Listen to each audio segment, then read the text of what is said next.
This time on Impavidus, we make some major upgrades to our lithium system by fitting a Victron B2B charger, the Orion type, isolated.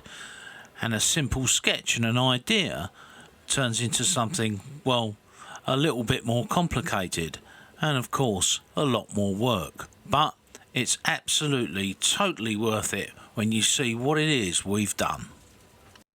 Make sure you watch to the end.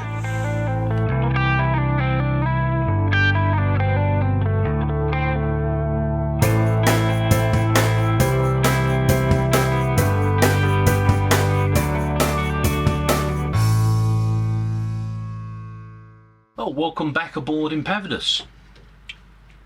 We're on the electricals again.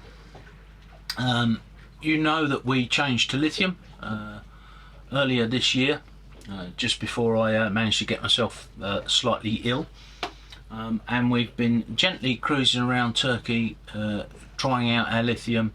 We've been cooking by electric hob, boiling our water in an electric kettle, heating our shower and hot water from our chlorifier by electric, and we've been charging via the sun. As we've moved around, obviously our batteries have been charged by our alternator via one of these, which is a DC to DC charger. This one's isolated and it's from Victron. We're not sponsored by Victron, we just find their gear is really good and it does what it says on the box. We are going to fit a second one of these in parallel, but we're going to do something a bit different. Well, my good friend Dean from TZ was back in the UK, and while he was back in the UK, I managed to get him to fold up some aluminium or aluminum angles. These angles will fit directly underneath the battery to battery charger, and of course we've already got one of these, so I will need a second one for the new one that we're going to fit. What we're also going to do is I bought two of these computer fans, and these are the high output, they move a lot of air type fans. They are 12 volt and I think they're 0.03 of an amp, hardly anything, but I'll put some details in the description. They are going to mount on the bottom of there, and I'm going to cut a big hole in here so that the air is pushed up through the cooling vanes on here and out and keeps those cold.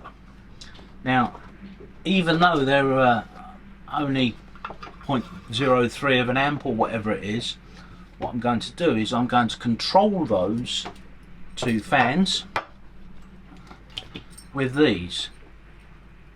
These are thermostatic switches. I'll put one up there and zoom in so that you can see it.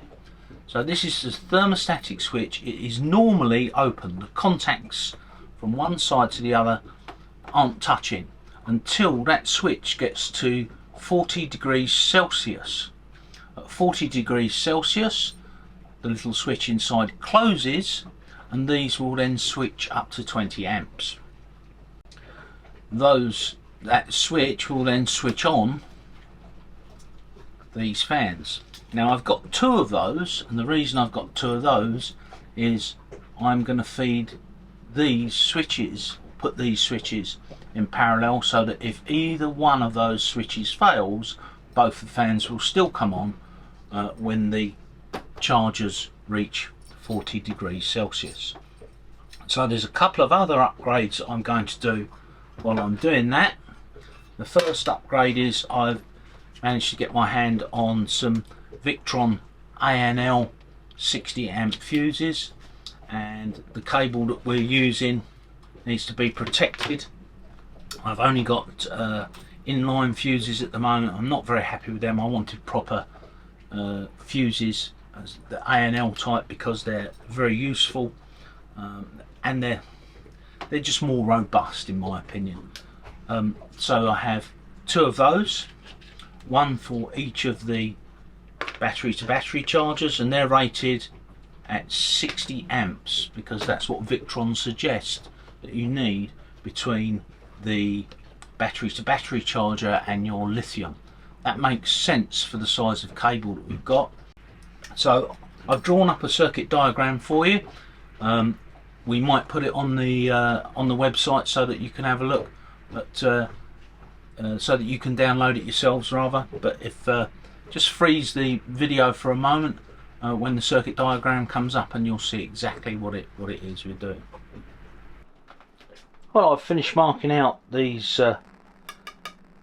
angle. The first one, I've scribed all the relevant positions on the underside of the angle. And the reason I've done it on the underside is because the underside is smaller than the top side, and I want to make sure that the holes have got clearance rather than ending up drilling through that radius, because that radius is formed when the brake press comes down and forms that angle. So the underside is where I've marked that out. You can see that I've marked for the position of the battery to battery charger, which is there, there, there and there. I've measured out and scribed out for the position of the thermostatic switch, which is this one here, all marked out, and a 102mm hole right in the centre, of which I've marked the centre point for my big hole cutter to cut through. Now, before I actually get started on the big hole, what I will do is I will drill 2 of these holes. I will then clamp the second angle underneath, like so, with 2 mole grips, and I will then drill all the rest of the holes using the top marked out surface as a template, knowing that it's in exactly the right place, and that saves me having to do all that marking out twice. And of course, the more marking out you do, the more likely that you could make a small error. So we will have 2 which will be exactly right. I've checked all the positions on those, checked all the measurements, and they're perfect, or as near perfect as I can get, and therefore we are ready now to go and drill those out.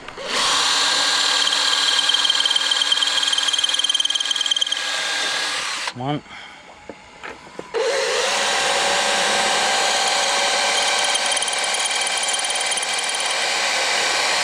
2,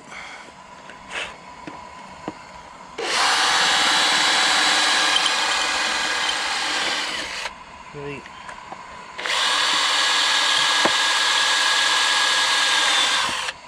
4,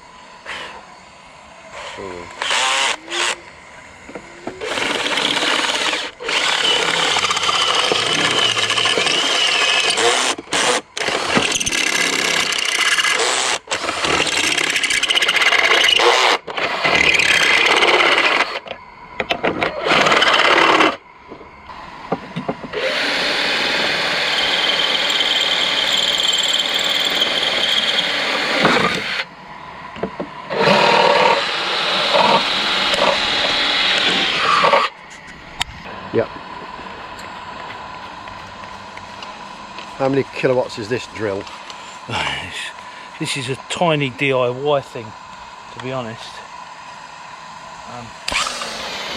but it's easy to bring on the boat. Slipping in that chuck again. Yeah, but it's 2/3 of the way around. Yeah, nearly there. It's not the ideal, but it's what we've got, isn't it? Yep.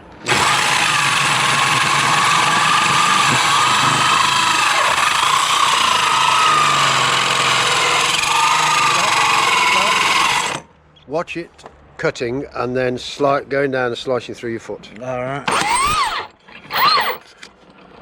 Because if it comes off,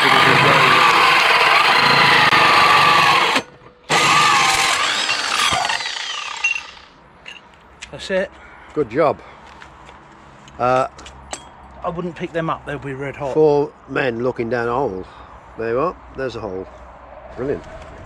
You're going to ask me, Ant, why is it that whenever you do any filing none of the aluminum or aluminium ever sticks to your foil. Am I? Yeah, and I'm going to say that's easy, David. I just take some chalk from my kiddie's chalkboard and put it on the foil, and that stops all the aluminum from sticking to the foil. Another top tip. Or you can get the apprentice to spend hours and hours and hours with a file card cleaning all your files up for you.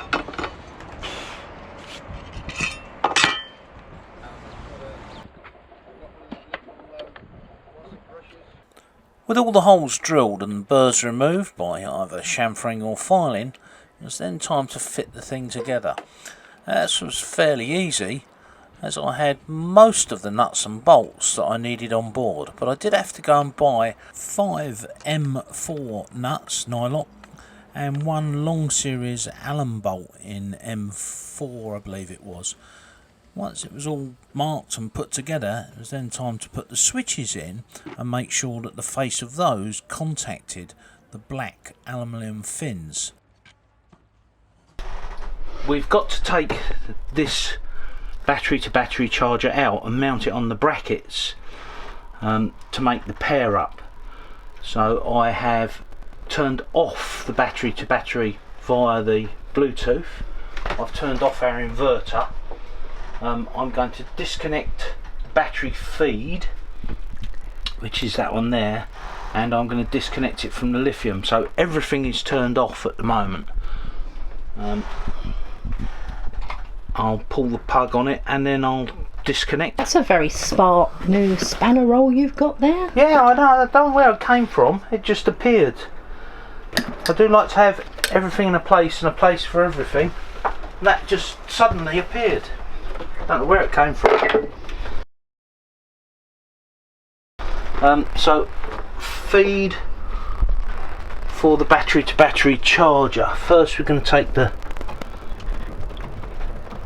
little green pin out, so that turns it off.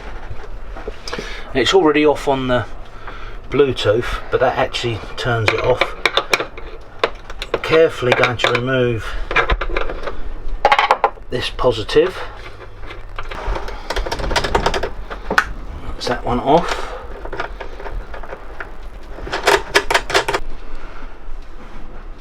So I've taken the other battery to battery charger out down there, and that is now mounted on its plate with its fan and its thermostatic switch.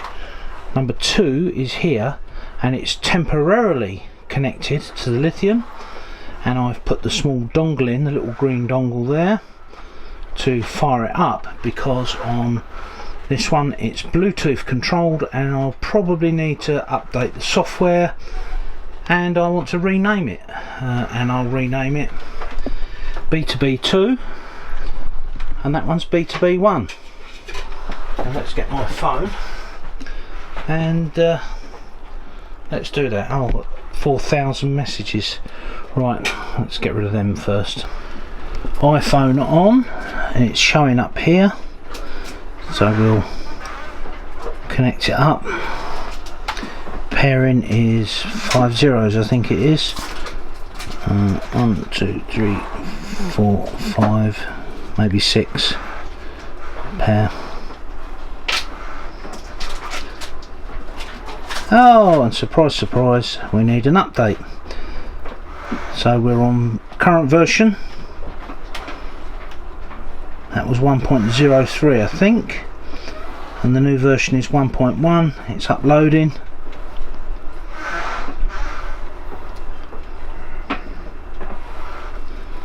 Firmware is updated, and I'm now just going to rename that. Power supply mode, no, we want it as, yes, not now, I don't want to change the pin code now, we want to change it to charger. And battery settings, factory smart lithium, that's what we want, which is the default one. So then we go back and we go back again, and we go there, hit that again, product info, and we want to edit the name, so we get rid of that, and we want B, and then 2, and then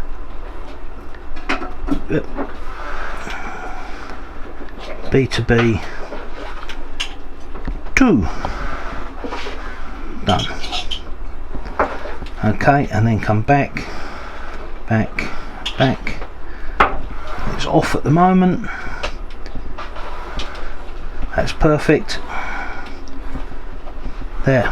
And now I can take the little green dongle out of the back, disconnect it, and then do all of the wiring once I've decided exactly where these are going to go.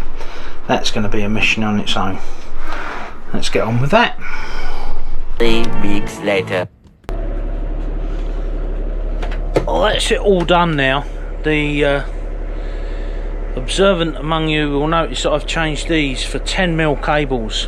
When I installed the original single B2B, I used 6mm cable, and that's because the run of cable was very short, less than 500mm. With this design, I'm running a lot longer cables, over a metre, and therefore it was necessary to go up to 10mm cable, except on the 2 outputs, which were very short. I'll explain. I couldn't get any black, and I couldn't get any black tape, and I couldn't get any long lengths of heat shrink. This is the basic circuit diagram from Victron, and as you can see, obviously done in red and black. I couldn't get any black, and so I had to colour code it with some tape and some heat shrink.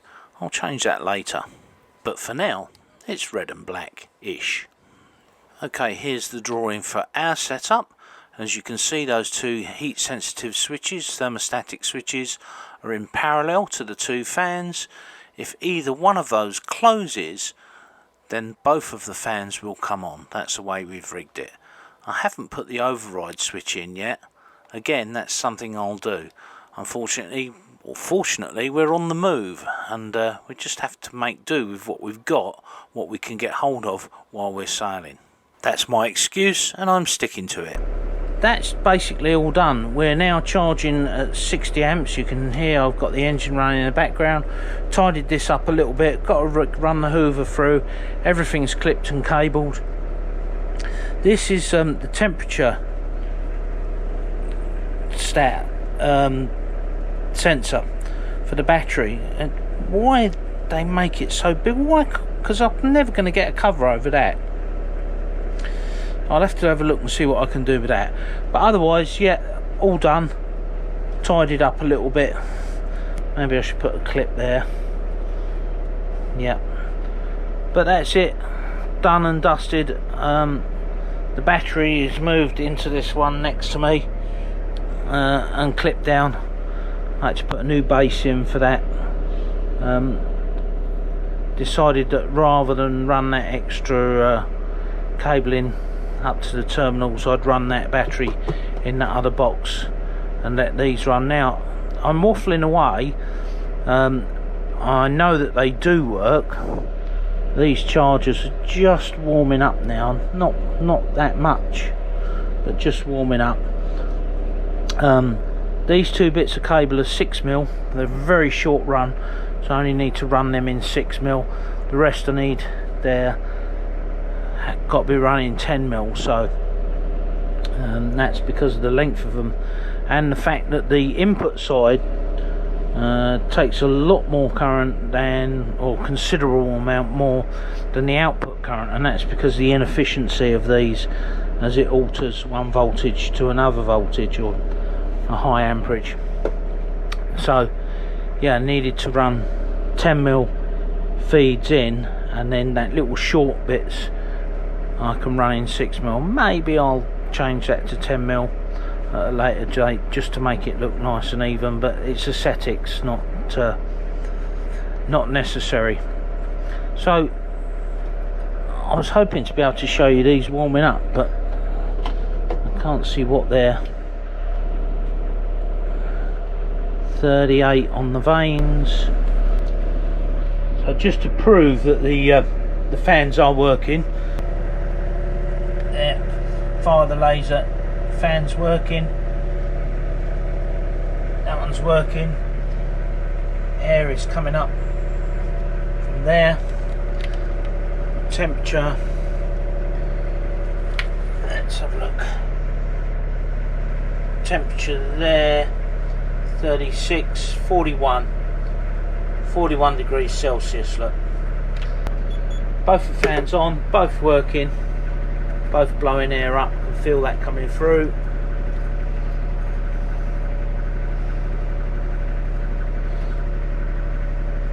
That is bloody perfect. A couple of screenshots from my iPhone then. Impavidus B2B 1 and B2B 2 all plugged in, working and showing up on the iPhone. Not much you can control from there, but at least you can see they're on. So another screenshot from my iPhone, 54 amps, look, we're charging, not quite 60, and that's because the other 6 amps are used for the fridge and freezer. And on this shot you can see that our starter battery is at 14.19 volts and that the voltage on the lithium is 13.47. And this next shot is from our Victron website, where we can monitor stuff away from the boat. You'll see that we're at 95% there, and that we're putting 749 watts in, even though it does say minus. Here's another screenshot.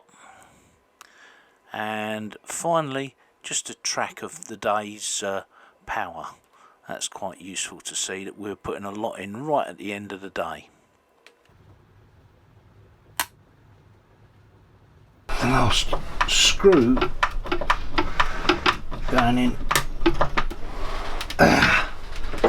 Right, so that's them two in. Air gets blown out of there. That's the vent that goes up behind there and behind the TV, comes out the vent at the top there. We haven't drilled any holes in this bulkhead, and there's a really good reason for that. This bulkhead, that bulkhead, this bulkhead and that bulkhead are all watertight, other than the limber hole, one limber hole at the bottom there. And the idea of that is that if the boat gets holed in any one of these positions, the water will only come up as far as the water outside, and the water level outside is about where those batteries are.